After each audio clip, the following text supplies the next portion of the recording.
Hello and welcome to this video on routers. Now you've probably heard of a router or a router depending on where you come from, and these are very important networking devices. And I think I've written here we'll cover misconceptions, because I think especially with routers everyone knows what one is and everyone has one at their home if they're fortunate enough to be able to connect to the internet. But people get confused with routers and modems and the fact that a lot of home routers have more things built into it than just the routing capability. So I want to cover that. That's sort of what I've got here. But let's just start basically with what a plain old router does.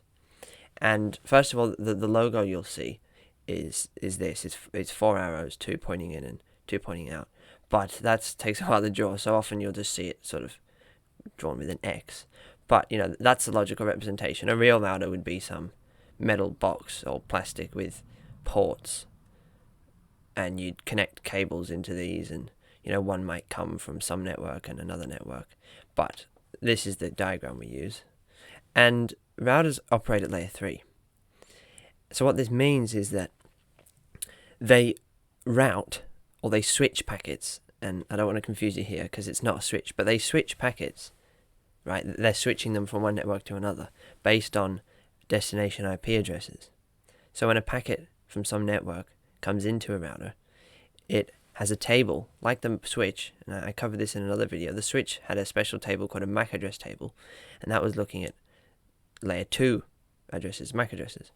Routers have this routing table, and what the routing table does is that when a packet comes in, it looks to see what the destination IP address is, and then it will forward it out the right interface. So if some packet were coming in, it would look at the destination IP, it would look in its table, and then it would figure out where to forward it, whether it was that way or that way or that way. That's the job of the router. So it's similar to the switch, but it's just using different addresses to achieve its goal, which is just to direct. It's like a traffic director saying, you go this way, you go that way, you go this way, you go that way. So it's just doing that for packets. So yeah, I've written here compared to a switch.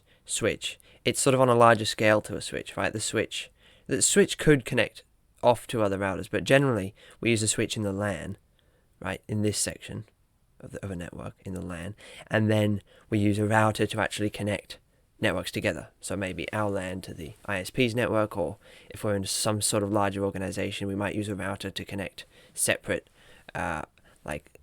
floors of our building, but often that's integrated into a switch. So I mentioned this in the switch video. You can have switches that sort of act like routers, but I want to keep this video just simple and just know that routers are a layer 3 device using destination IP addresses to direct traffic to the right place. Now, some misconceptions are that, first of all, the home router has a lot of stuff built in, okay? So I've got one right here. You've probably seen something like this before. And this is actually more than just a router. If we look on the back, now I'm going to try and see these yellow ports are actually a switch built into it. Then this blue port is designed to connect off to the internet, and then these are actually designed for phones. But this has actually got a lot more than just a router built into it, right? It's got, first of all, a router, but it's also got a switch. It's also got Wi-Fi capabilities, and it's even got, if it's connecting to some sort of technology that isn't supported by the router, it's got a modem. I'll explain that in a second. But a lot of people think that a router is like a bunch more than what a basic router is. So the home router, what I was holding up now, actually has multiple things built into it. I'll just draw them here. So I briefly mentioned that, but let's draw it. So router and switch and modem, which we'll get into, right? And Wi-Fi capabilities. It's a Wi-Fi access point, and even firewall capabilities. FW, firewall. So that's where some confusion comes into.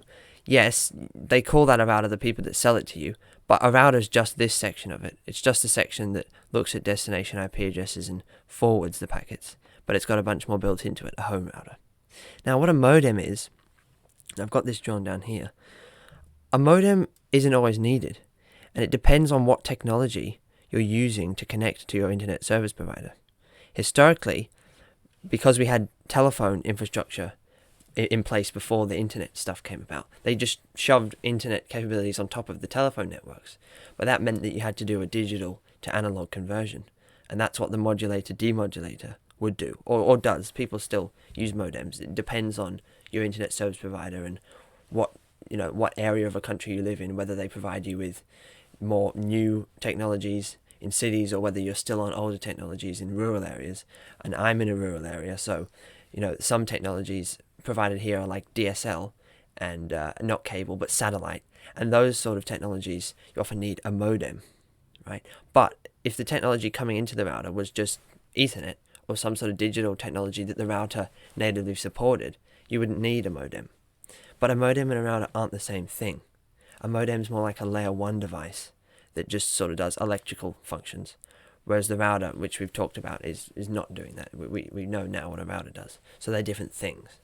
So I hope this video has helped you understand what a router is and may hopefully clear up some misconceptions about modems and the fact that many routers have a lot more capabilities built into them.